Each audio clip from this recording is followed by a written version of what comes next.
The following program was made possible by the generosity of those who have determined to hold fast to the true Roman Catholic religion, as expounded by the Roman Catholic Church before the disasters of Vatican II and the so-called New Mass.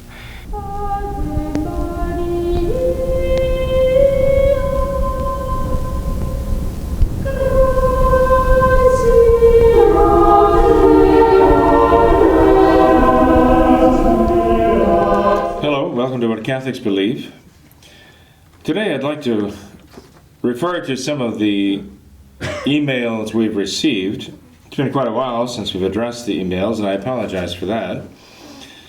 Sometimes the emails come in, the messages are rather involved, and would take a month of research to answer properly. But I hope you'll be content with just kind of off-the-cuff answers, trying to be orthodox in the answers. If there is anything that seems unorthodox, please be sure and let me know. But I'll try to respond as I can to some of the emails that have come in. One of the emails reads as follows. Every year it comes up as to whether we can eat meat, leftovers on the Friday after Thanksgiving. Someone posted this article on the Facebook SSPV group. I think it would be good if you could make a video on this subject, clear it up, because it seems we get different answers from our priests.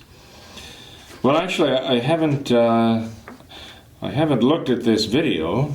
This is the first time reading this email. But my understanding is, the best information I have is this, that it was traditional in certain dioceses in the United States of America to exempt from the Friday abstinence on the Friday after Thanksgiving. For rather obvious reasons, back in former times it was difficult to refrigerate foods that would spoil, including meat. And so it was permitted to go ahead and basically finish up the Thanksgiving dinner the next day. There were dioceses that did, in fact, I understand year by year, give the permission to eat meat on the Friday after Thanksgiving.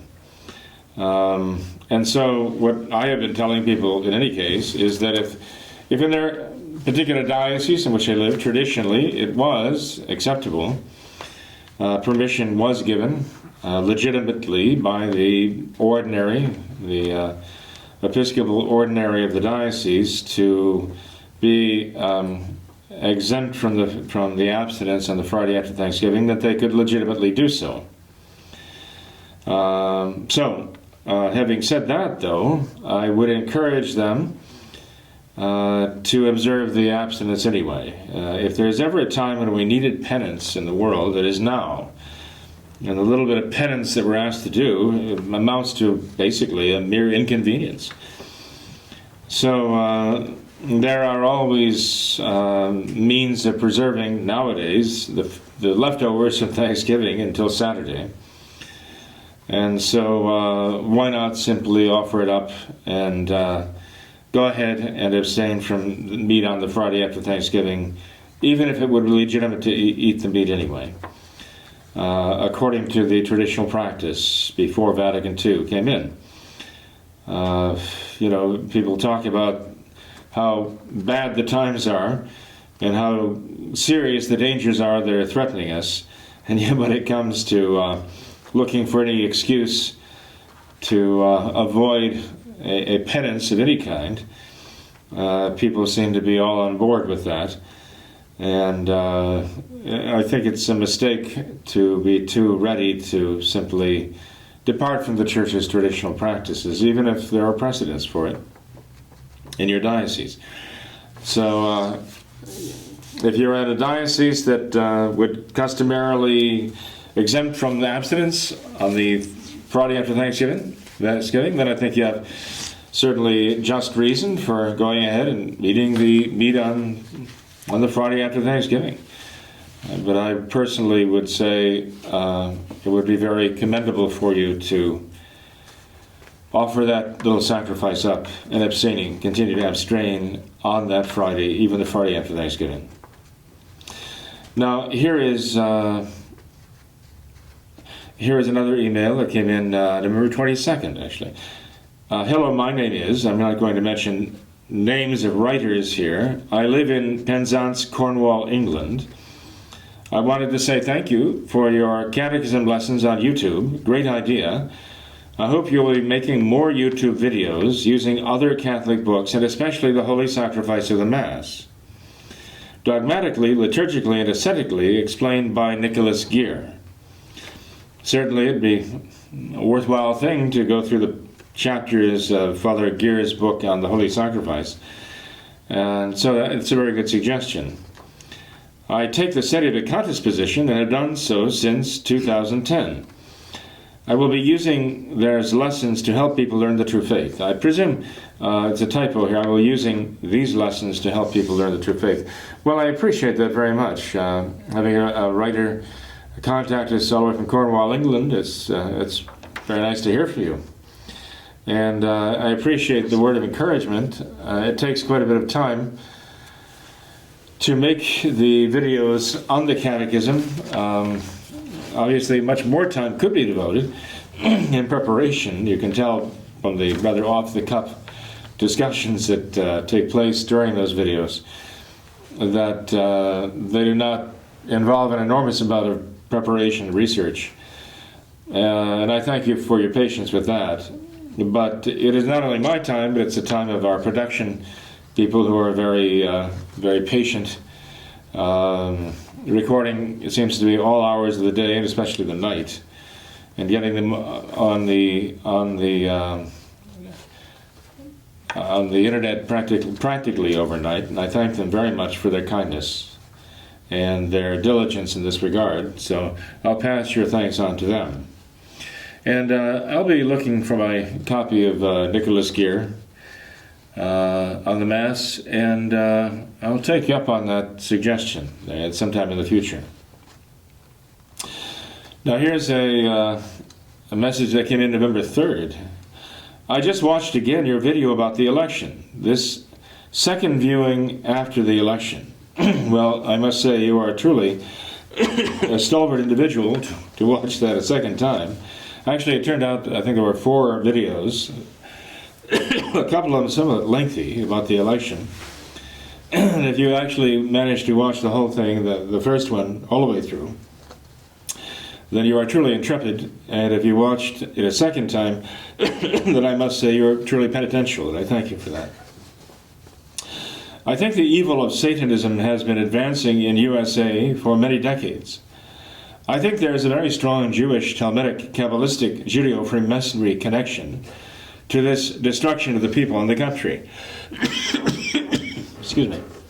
Sad to say, this evil has advanced within the Catholic Church, and this began when the Church started banking with the Jewish evil Rothschild's banking cabal. And that was in the early 1500s. Vatican II was another major step downward for the Church, but really the Church and its top hierarchy and clerics began centuries before. Excuse me. I had a bit of a cold lately, and I think it's back to bite me here. What was averted by the election of Trump was the total takedown and collapse of our country. And all the elected representatives and officials in Washington, D.C., elected is in quotes here, and really all the top hierarchy in all of the individual states. It is a bribery, extortion, blackmail grid that holds each person in its grip. This same dynamic operates in the church hierarchy as well. It is basically satanic evil, but there is a pervasive, constant, major connection to Judeo-Freemasonry and Illuminati. The priests I've been listening to and learning from over the last year or two, such as you and a couple of other priests, will talk much about modernism, talk a moderate amount about Freemasonry and a little about Satanism, but no one ever talks about the Jewish Talmudic Kabbalism connection, and it is from that connection that modernism comes. Here is a video I watched today that explains in more painful detail what satanic evil in Hillary Clinton and the U.S. Department of Justice. P.S. Trump promised to investigate and send to jail the Clintons and the Podestas, but now he says he will not do that, and he just wants healing for them. Well, as a matter of fact, with regard to Trump's retreat from his position, that his constant threats, in fact, that he was going to investigate, indict, prosecute, and jail Hillary Clinton, now he's saying that he does not intend to do so. There are some who suggest that perhaps he's taking a softer line right now until the inauguration to try to pacify the fury of the leftists until he's actually inaugurated as president and has the power of the presidency now then to pursue the promises that he made. And they were promises, and people did believe him, and that's why they voted for him, because they actually believed him. If he backtracks on those promises that he made, then they will no longer believe him, and they will feel betrayed by another crass and cynical politician. That's my own comment on that. What Trump is actually saying about this right now is that he's now switching from campaign mode to governing mode, as I recall. This is what a politician says, that during the campaign I can say anything I want. It doesn't bind me when I actually take office. Then I can, during the campaign I can say anything I want, I can promise anything I want. When I'm in office I can do anything I want. And that politicianitis is what he's expressing here. Now, if he really means this, then a lot of people will be thinking, well, we've been betrayed again. We'll see. We'll see what happens here.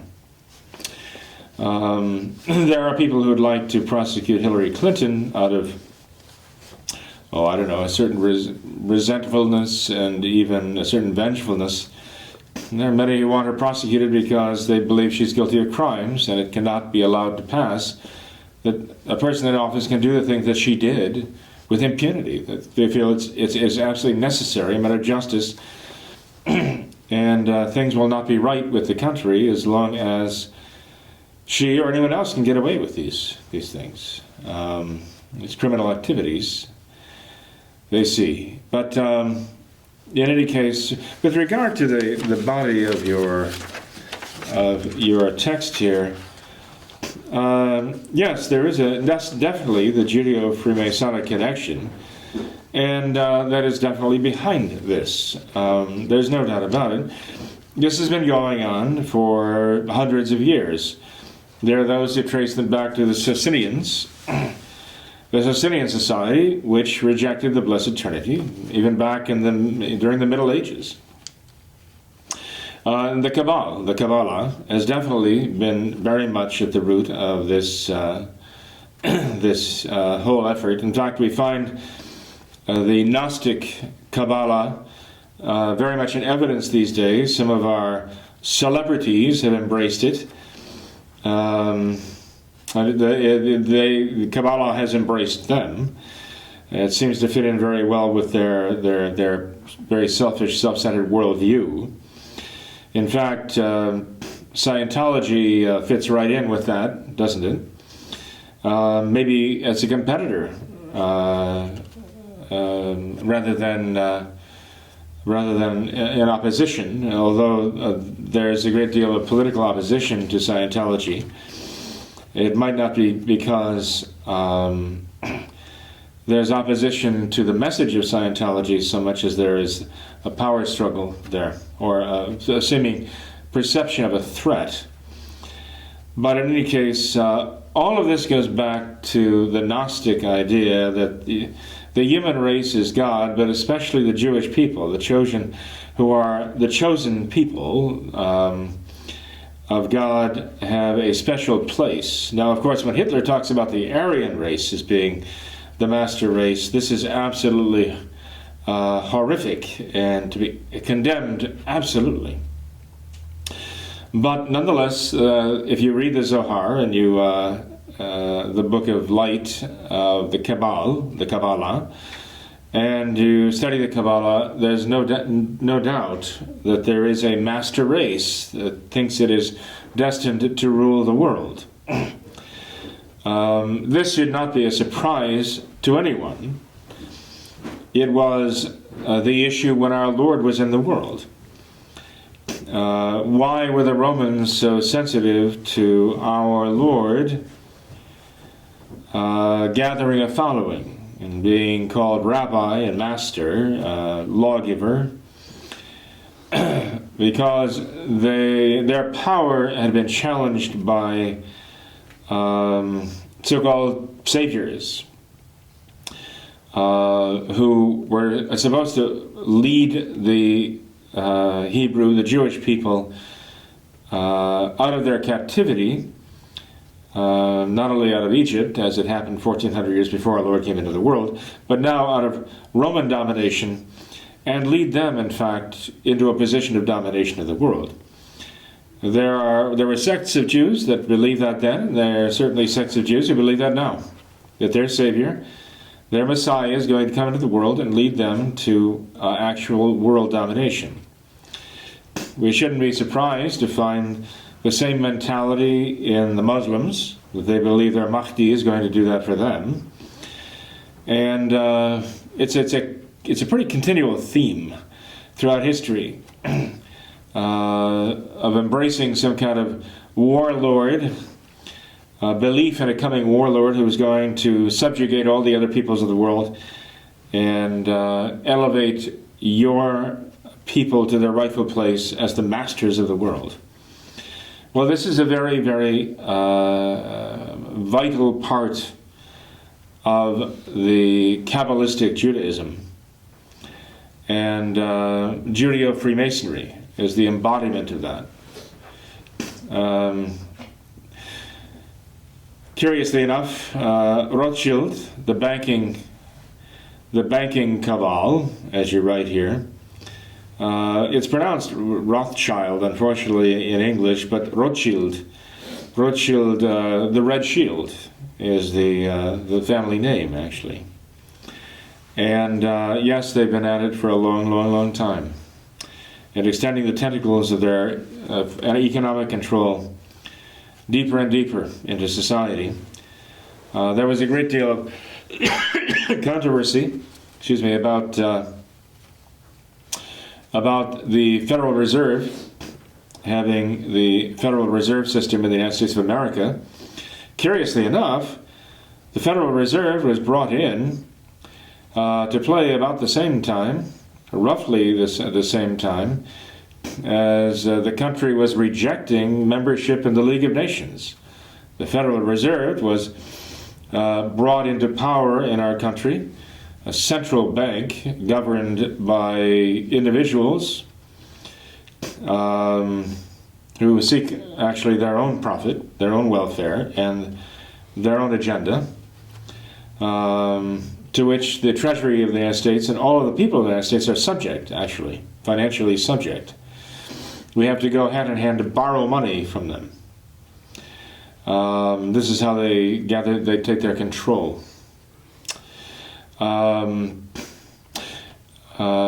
The story is that if you want to make a society socialist, run it into debt. And the deeper into debt it goes, the more the socialists have their grip over that country. But in any case, 1913, the Federal Reserve, and after the First World War ended, 1918, then the prospect of the League of Nations membership was before us, and yet our legislature rejected that as being contrary to the sovereignty of the United States of America.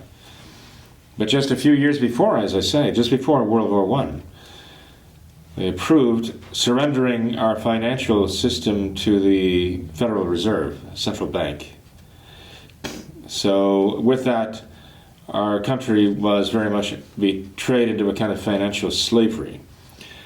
And the Rothschilds certainly had a part to play in this, no doubt about it. So I agree with your point here, and I'll take a look at the sites that you recommend here. In fact, you give quite a few of them here. I don't know if I can. I'll take quite a while to look for all of them. But your main point there is certainly well taken. You might actually consult a website that does get into that a bit. I can't actually give you the URL, but I will just tell you if you look up or call me Jorge, CALLMEJORGE, I think you'll see that there is a voice of this online. I don't know if it's one of those you recommend here, but you might add that to your list.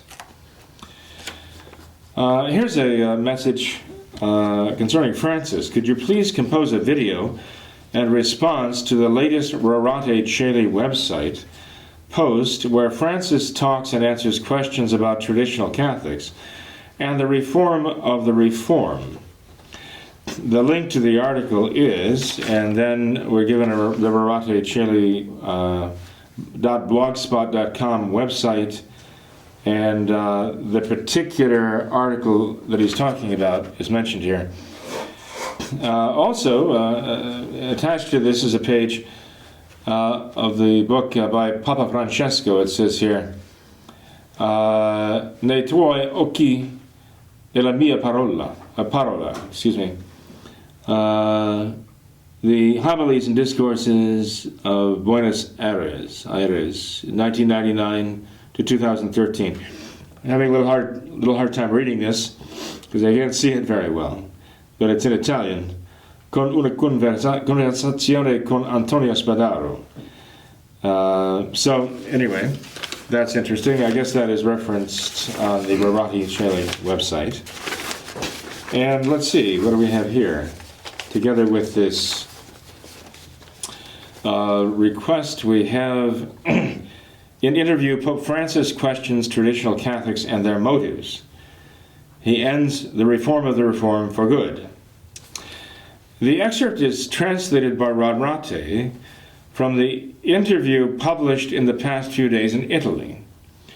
The interview was conducted by the editor of the official journal of the Holy See, Civiltà Cattolica. It says, Father Antonio Spadaro, Jesuit, as part of a book containing homilies of the Pope when he was Archbishop of Buenos Aires. The simplicity of children makes me also think of adults. Okay, so these are the translated words of Francis, evidently.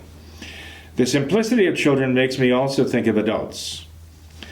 With a rite that is direct, rite R-I-T-E, that is direct, participated intensely, translators note reference to notion of actuosa participatio, active participation is how they usually translate that, of parish masses experienced with so much piety. What comes to mind are proposals that encourage priests to turn their backs to the faithful, to rethink Vatican II, to use Latin. I ask the Pope what he thinks of this. Oh no, this is the interviewer, okay. So this must be Father Spadaro, the Jesuit, asking Francis this question. So he's thinking of parish masses that are experienced with great piety and active participation. I guess he's describing the Novus Ordo. And then he says, then on the other hand, we have proposals to have priests turn their backs to the faithful, rethink Vatican II and use Latin. He says, so I'm asking Francis about these ideas, these proposals. And this is what Francis says. Pope Benedict accomplished a just and magnanimous gesture. He's referring to Benedict's motu proprio Summorum Pontificum, to reach out to a certain mindset of some groups and persons who felt nostalgia and were distancing themselves. But it is an exception. That is why one speaks of an extraordinary rite. The ordinary in the church is not this. It is necessary to approach with magnanimity those attached to a certain form of prayer. But the ordinary is not this. Vatican II and Sacrosanctum Concilium must go on as they are. To speak of a reform of the reform is an error. What is Francis saying here? Well, he's saying that he's basically indulging those who want the quote-unquote extraordinary form. That's the Latin rite. The 1962 version is what they've approved here. The 1962 version, meaning the Latin Mass with the changes of John the 23rd right up to his death. So until Paul VI, just before Paul VI took over, the Novus Ordo. So he's saying this 1962 Latin rite is an exception. He says it is not the norm and it is not ordinary. He says the official ordinary liturgy of his church, the Novus Ordo, is the Novus Ordo. The new form of Paul VI. And so he says this must go on. Vatican II and Sacrosanctum Concilium must go on. And he says the idea of some that they can reform the Novus Ordo to fix the problems with it, he says, is an error. And as a matter of fact, this is the first time I actually agree with Francis about just about anything.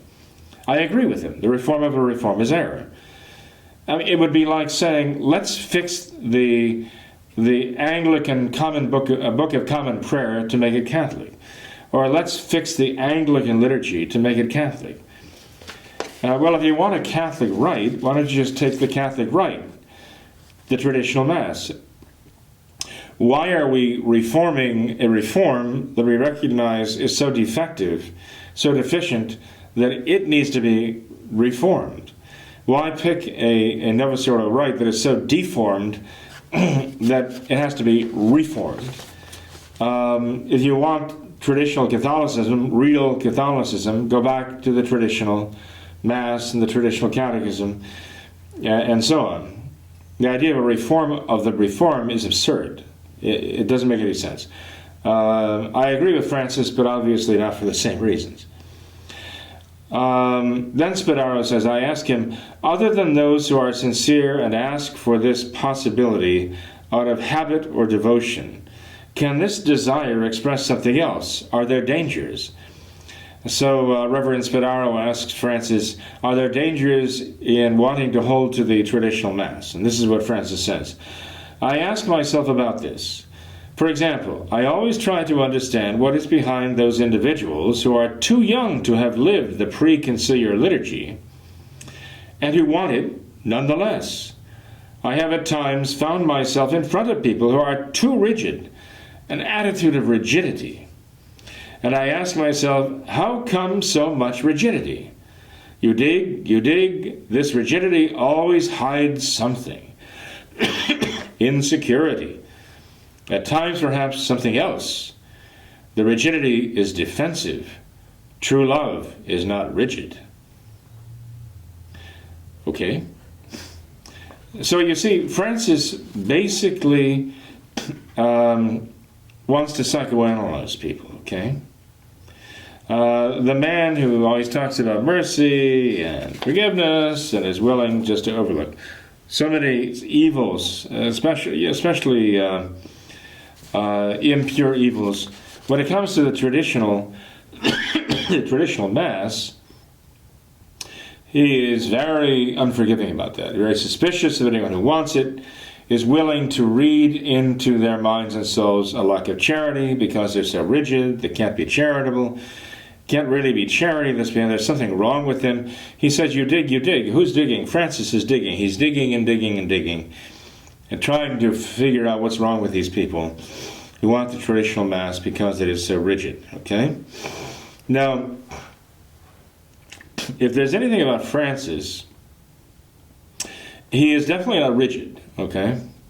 You think of being rigid sort of like the rod of Moses. Then when Moses throws the rod on the ground, it turns into a snake. It's not rigid anymore. Francis is not rigid. He's more like the serpent on the ground there. The staff is rigid, okay? That will support something. That will help support your faith. The serpent, not so much so. So Francis resembles more the serpent than he does the staff. There's no doubt about that. So we will say he is definitely not rigid. Except in one thing. He's rigid about being non-rigid. He's rigid about being serpentine. And when I talk about being serpentine, I mean like a serpent. Now, he's not as wise as the serpent. He's actually as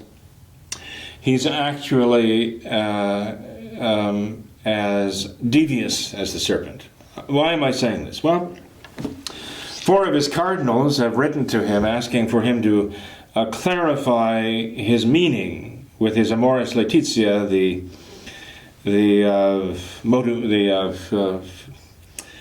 apostolic exhortation he wrote. Okay, he very clearly has indicated that the path is open for those living in open adultery to go to receive their Novus Ordo Eucharist, the wafer, in their liturgies.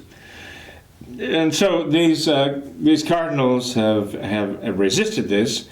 It's amazing to me that they have, because after all, they've gone along with so many other evil things. And then Novus Ordo, I ask myself, why are they suddenly resisting this? I don't know. I hope it's responding to a grace that God is giving them. A first grace that will enable them to retrace their steps back away from the Novus Ordo entirely. But in any case, Francis's reaction to these is very telling. He's angry. He's angry that they want a clarification. And again, he's condemning that as being rigid. He's condemning the fact that they want him to speak clearly as rigidity. Francis wants the ambiguity. He's deliberately unclear in what he says. Deliberately unclear because he's very deceptive. He's a deceitful man. This is how the devil does things. He's very intentionally ambiguous, very oily, very serpentine. He doesn't want to be pinned down. He doesn't want to be required to give a straight answer, like evasive, like a politician, or evasive like someone on the stand who has something to hide and is being questioned, even under oath. This is Francis. He gets angry when he's being pressed to speak clearly. That to him is rigidity, and that's what he resents about the traditional Mass. It's too clear. It's too clear. It's not ambiguous enough. It's not serpentine enough. It's not oily. I would say greasy enough, as it were. He wants a dirty church, and that's what he's got. And wants a dirty liturgy too. He wants a dirty sacraments. He wants these things that are very compromised. He doesn't want anything that is clear, because Francis doesn't really believe in truth. So anyway, it's not surprising to find the pattern in Francis's way of handling of these things. And you begin to see, as the pattern emerges in his handling, any time he's being pressed to speak clearly about anything, he gets angry. Even becomes menacing. And that is exactly his attitude to the traditional Catholic faith, because of its clarity. He hates clarity, because clarity involves immutable truth. Francis doesn't believe in immutable truth. It's too rigid. Francis is an existentialist. Okay? He makes it up as he goes along. He continues, this is Bernardo again. I insist. What about tradition? Some understand it in a rigid way. Well, Francis has already said the tradition of the Catholic Church is change. So that is the tradition of the Church. Change. Basically, the tradition of the Church is not to have any tradition at all. Things are constantly changing, and you're leaving behind the things we did before. Well, of course, that's Darwinistic evolution that he's thinking about. Fits in very well with an existentialist who doesn't really believe in objective truth. But here's what Francis says. But no, tradition blooms, he responds. There is a traditionalism that is a rigid fundamentalism. It is not good. Faithfulness instead implies a growth. Tradition in the transmission from one age to the next of the deposit of faith grows and consolidates with the passage of time. As St. Vincent of Lerins said in his Commendatorium Primum, I read it always in my breviary. Ida etiam Christiani religionis dogma sequatur hast decet profectum leges, Urani scilicet consilietur, dilatetur tempore, sublimetur etate. Now, I doubt that Francis is just sort of making this statement off the cuff here. Seems strange. It's translated here as, also the dogma of the Christian religion must follow these laws. It progresses, consolidating with the years, developing with time, deepening with the age. Okay, but you have to understand again. You have to understand Francis in his own terms here. You see, when you have truth, it has to be consistent with himself. But consistency is not something that is synonymous with Francis. It's not something synonymous with Francis's belief system. Francis believes that the understanding of the faith has to change and progress. That's what he calls progress, because it's evolving out of itself. And we leave behind old forms and we adopt new forms here. If you read his interpretation of things, especially truths of the faith that the churches believe, sometimes even defined dogma of the faith, his interpretation is very unrigid, very serpentine, very unclear. Because a lack of clarity, you see, is necessary to allow for evolution and change. He would call it, again, growth. Remember now, the modernists and the leftists have in common the basic principles. Their whole worldview essentially is the same. And they both agree that everything should be living.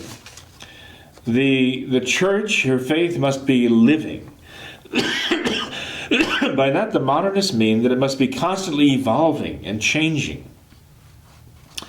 That's what they call, it's basically developing, okay?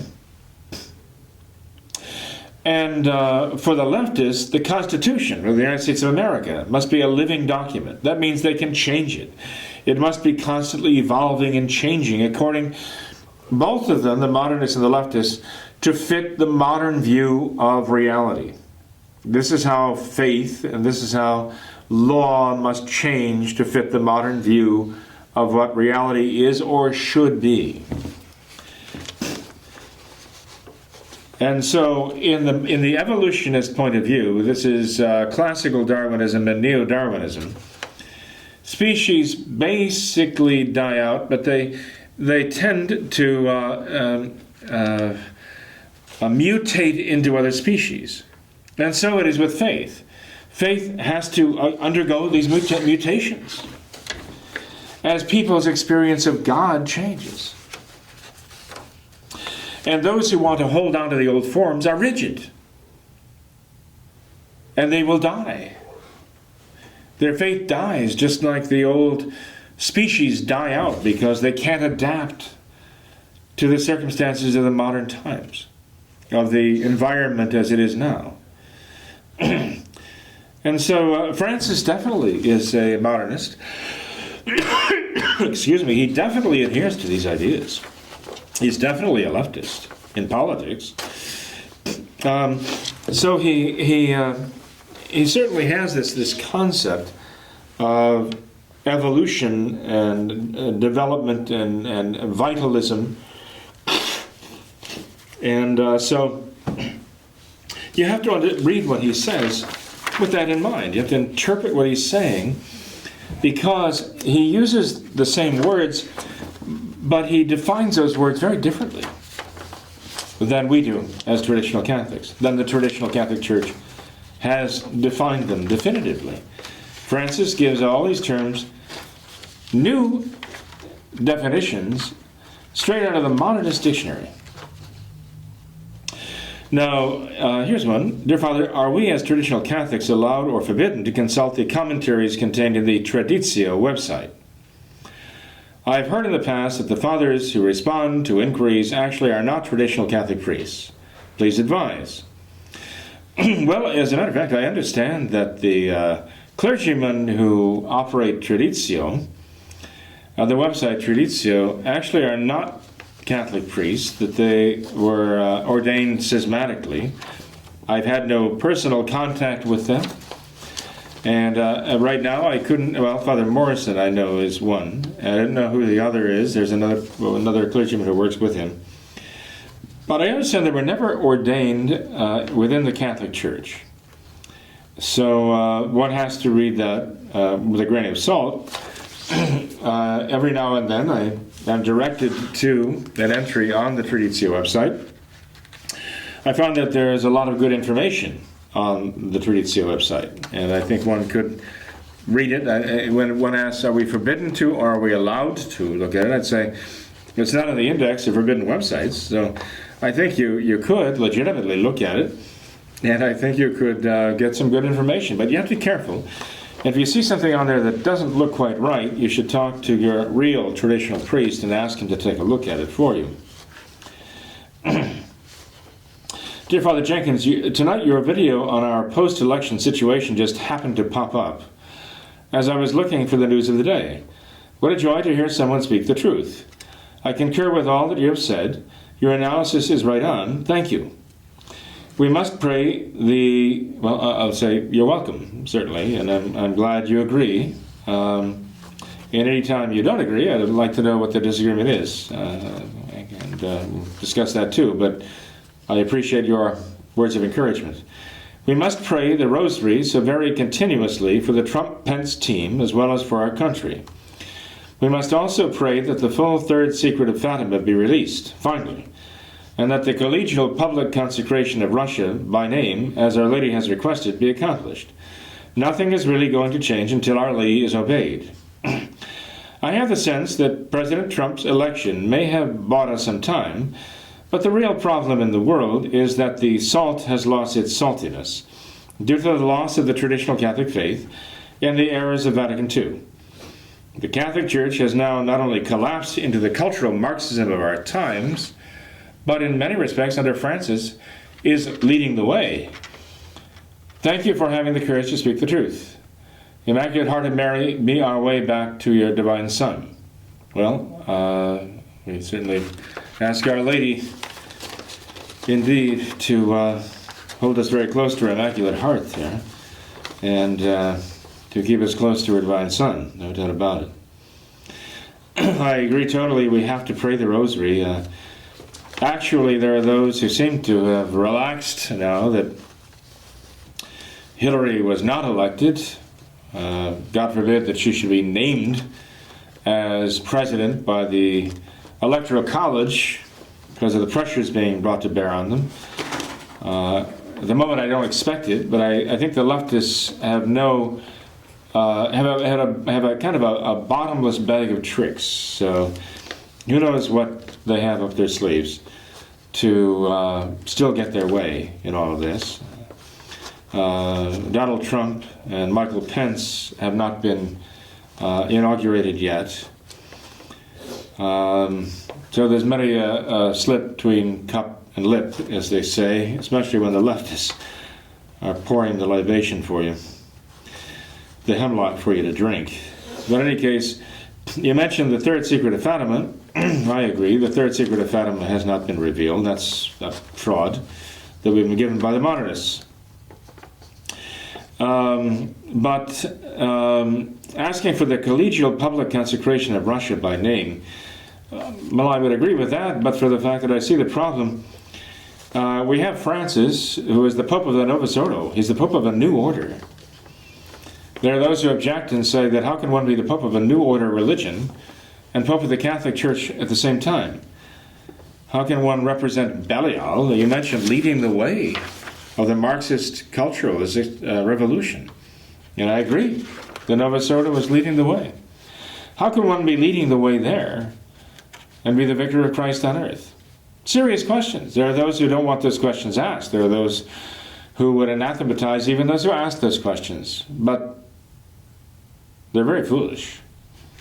They're simply not interested in the truth at all. My question, well, one of them is, and no one has ever actually even endeavored to respond to this, and I don't understand why.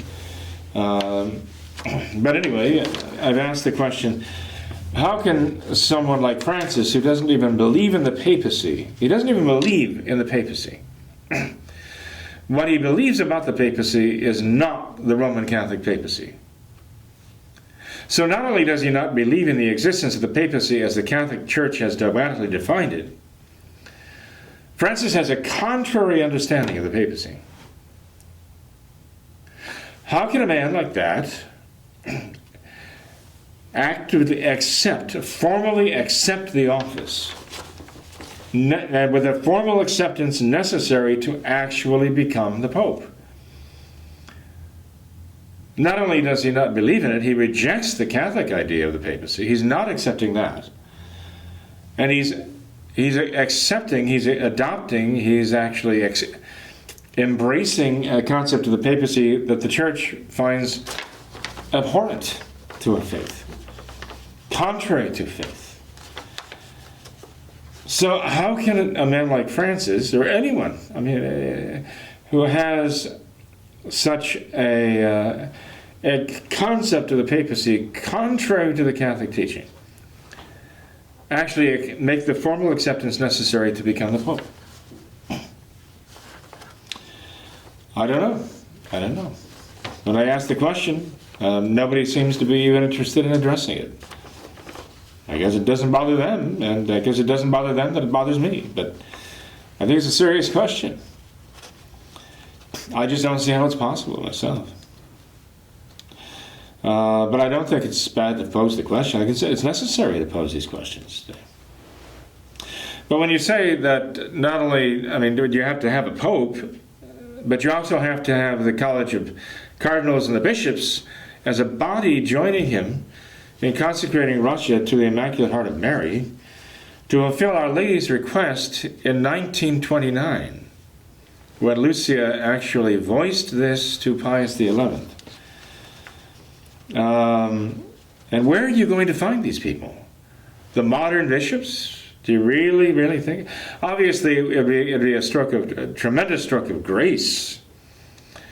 But the question is, do these people even have the Catholic faith anymore? Many of them. Most of them. So there are serious questions about this.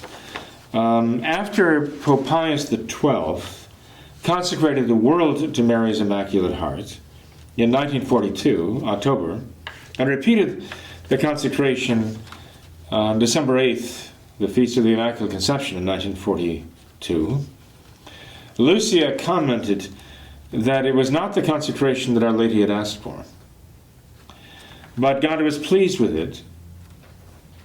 And the only reason he could have been pleased with it, as far as I'm concerned, is because it must have taken a certain amount of courage for Pope Pius XII to do it.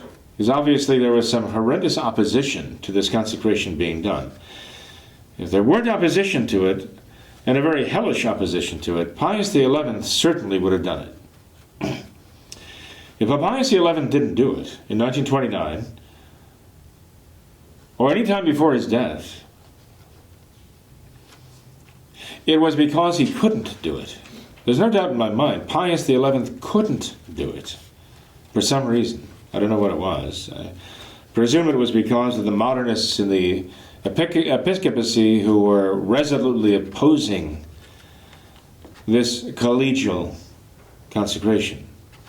But that's my own speculation or interpretation of the events. But it must have taken Pope Pius XII a great risk and courage to make that consecration of the world, even mentioning Russia only obliquely, not by name. It took a world war, the war that Our Lady predicted in 1917 to the children. It took that war to move Pius XII to make that consecration. 10 years later, in July, it was July 7th, 1952, Pope Pius XII did consecrate Russia to the Immaculate Heart by name. He consecrated Russia in an apostolic letter.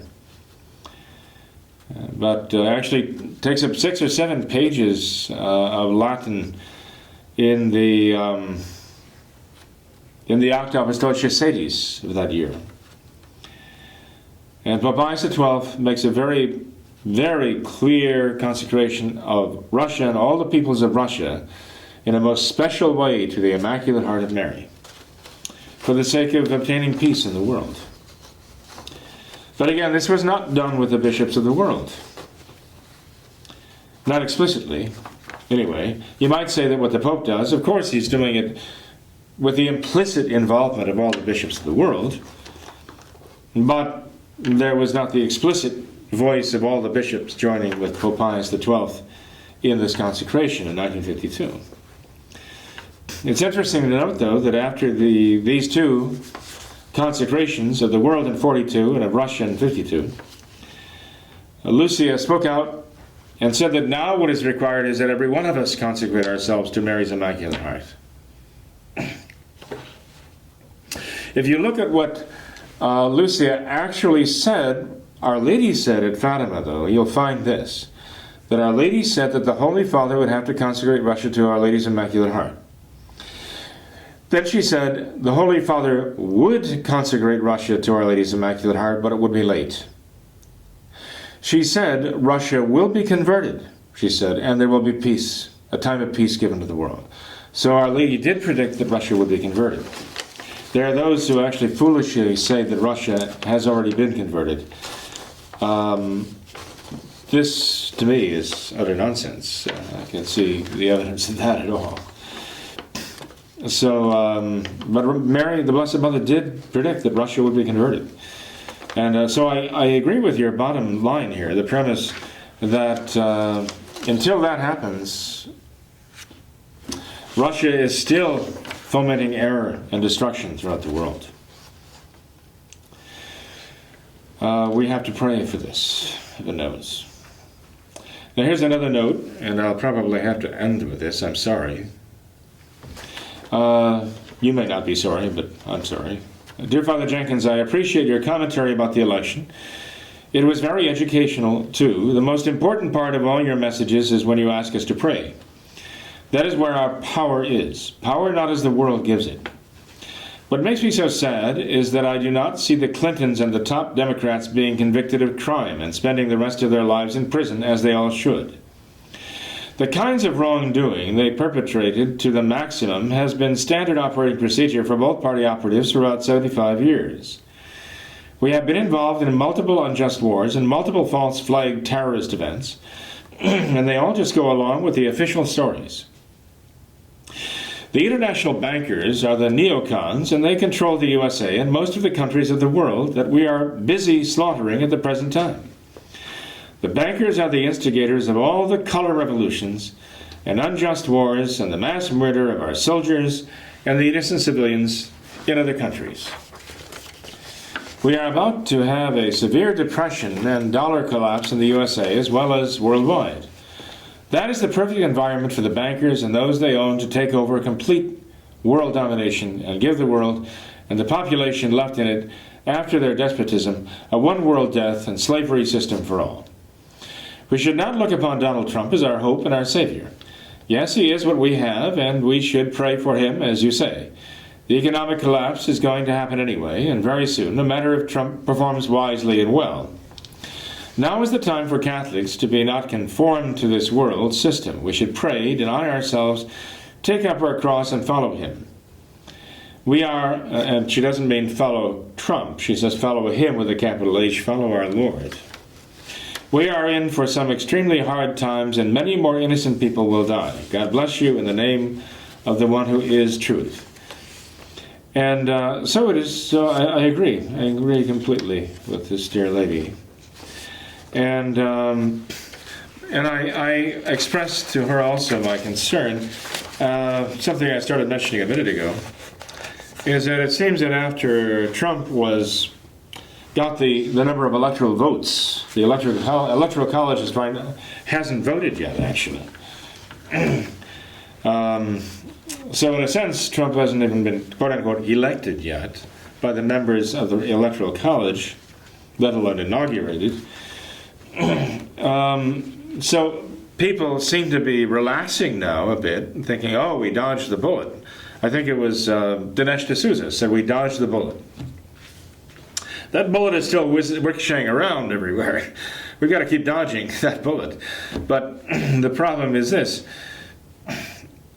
God, in His great mercy, has shown to us that He hears prayers. He's hearing our prayers right now. He's hearing the outpouring of prayer that preceded the election. Now that we've seen that God is actually hearing our prayer, this is not the time to stop praying.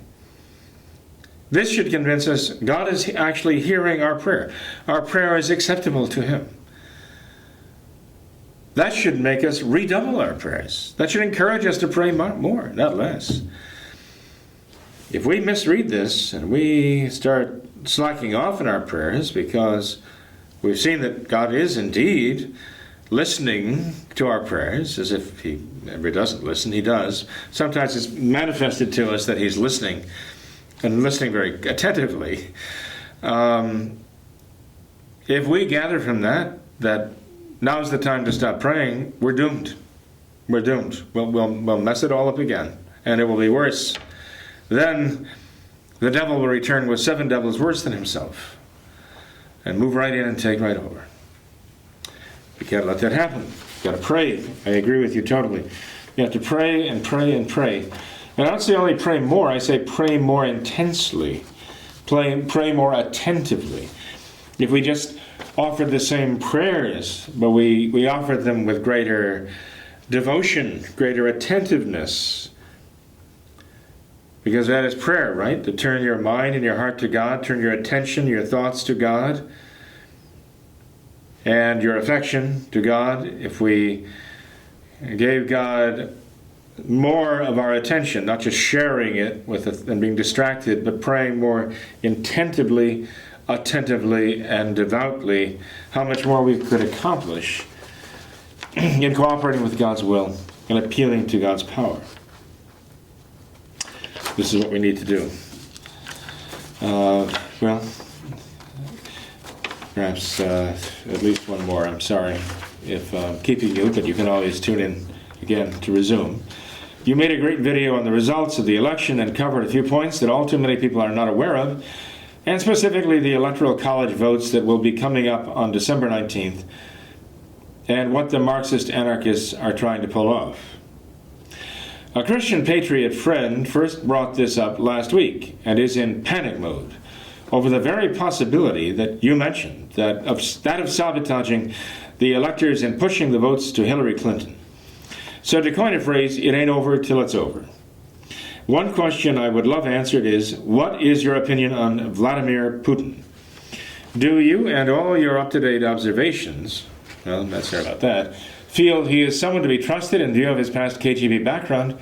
He has apparently made many visits to the Russian Orthodox Church, and apparently, perhaps for the cameras, is a Christian of sorts. He apparently wants the Rothschild banks out of Russia, or so I've heard and read. Jared, I won't mention that name again, seems to think, too, that he is a good guy, so it would be interesting to hear your take on him. Well, I'll try to be uncharacteristically brief about this. I do not trust Vladimir Putin. I mean, the man was the head of the Stasi, the East German secret police. You cannot be a very nice person and be the head of the Stasi. You can't even get into that position if you're an honest person. And be very, very deceitful and very, almost cynically deceitful. Putin seems to specialize in one-upmanships one-upmanship and audacity. I'm sorry. And he certainly seems to get away with it. He has this very steely look in his eye. And he knows how to work the crowd. He knows how to work the press. He also knows how to threaten and terrify. Stalin was very much the same way, you know. Stalin could be very charming.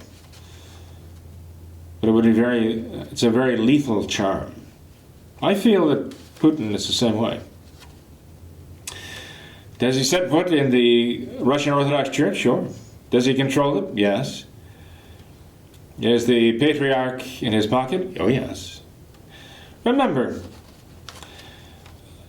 Putin was a member of the nomenklatura. The nomenklatura, the kind of ruling class in Russia, the Communist Party, they weren't really ideologues. They were in it for themselves. That's all they care about, their own personal power. So if Putin is not carrying the red flag with the hammer and sickle on it anymore, it doesn't mean he's not a communist. But even then, I mean, the communists don't have to be Marxists. They can just be totalitarians who are looking for an opportunity to gain power. If there's one thing Putin seems to enjoy, it is power over others. So, does he want the Rothschild banks out of Russia? Probably. Why? Well, for the same reason that after the French Revolution began, the Freemasonic lodges were closed down. Because as they could be used for the seedbeds of revolution, they could also be used as seedbeds for anti-revolution, for revolutionaries to conspire against the revolutionaries. This is normal, actually, for revolutionaries to know the dangers that are posed by the revolutionary societies. Do you think that Fidel Castro allowed secret societies to flourish under his communist regime in Cuba? No. Now, there was going to be no activity, no revolutionary activity allowed. It would be contrary to his communist rule there. So they know what they're dealing with. No wonder Putin would want to shut down the Rothschilds. No wonder, because again, he wants power, and he's not going to let anybody else challenge that power. No, I don't trust him. He's still very much KGB in his mentality.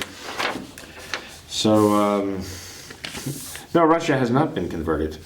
And even if Putin gets up and starts praising St. Francis, as he has, I don't buy it. That piety, that outward display of piety, I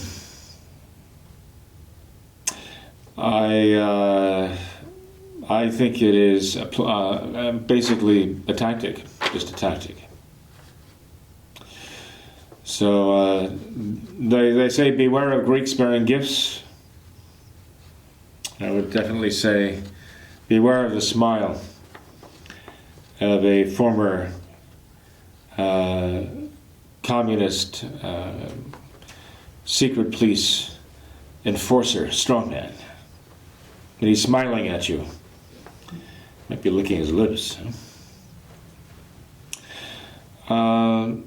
This one I do want to answer, but I can't right now because it would take a little bit more research. And I'll close with this one because it says something nice about one of our fellow priests here. I'm now traveling 3 hours one way for the celebration of the true Mass. Father Thomas Marachka is wonderful. However, he does travel farther to celebrate Mass than I to hear it, and therefore has limited time after Mass. I am a traditional Catholic that has, until this last year, had the wool pulled over my eyes, believing the Novus Ordo to be the Catholic Church. My wife left nearly 5 years ago, and I applied for, and after 9 months and dollars, was granted an annulment. The Tribunal of the Archdiocese of Dubuque and the Appellate Tribunal of the Archdiocese of Davenport both came to the same conclusion to grant the annulment. I have made decisions based on the belief that I have an annulment, and I am now in need of the time of a true priest of the true church to assist me in unwinding the confusion and give spiritual assistance to unravel the bad decisions. 6 months after receiving the annulment, I made the first mistake and became engaged. And let's see, I don't want to read too much to give away the identity of this individual. This was sent as an email for the program here, though I don't want to presume. She's not a Catholic. I decided to become a more effective apologist for the faith. That is why I started listening to what Catholics believe. And I have listened to each episode of What Catholics Believe more than a dozen times each. Wow, that is truly penitential. That is wonderful. I'm sure there are many graces that are being given for that. I have the entire last 2 weeks of the year to myself as vacation. If you have the time, I would sincerely appreciate a long conversation to clear my heart of confusion. Since I would have to drive almost, so many hours, I would stay the night and hear Mass in the morning while there. So this fine individual is thinking about making the drive out here and wants to spend some time. So we'll certainly accommodate that gladly. So in any case, so there was no real question posed here for you. So you're off the hook there. And the other two questions, as they say, are going to take a little bit of research. And there are more questions coming in, which I would be happy to address in a timely fashion. But I thank you for your perseverance here. I pray for you. I wish you a very blessed Thanksgiving. And ask you to pray for me and for all of us involved in What Catholics Believe. And to give us your support, and including financial support if you can, because there are costs involved and we owe injustice to pay our bills. So if you can help with that, well, thank you, and God bless you for it. So until the next program, I will continue to pray for you, and I ask God's blessings on all of you. Take care. Good night.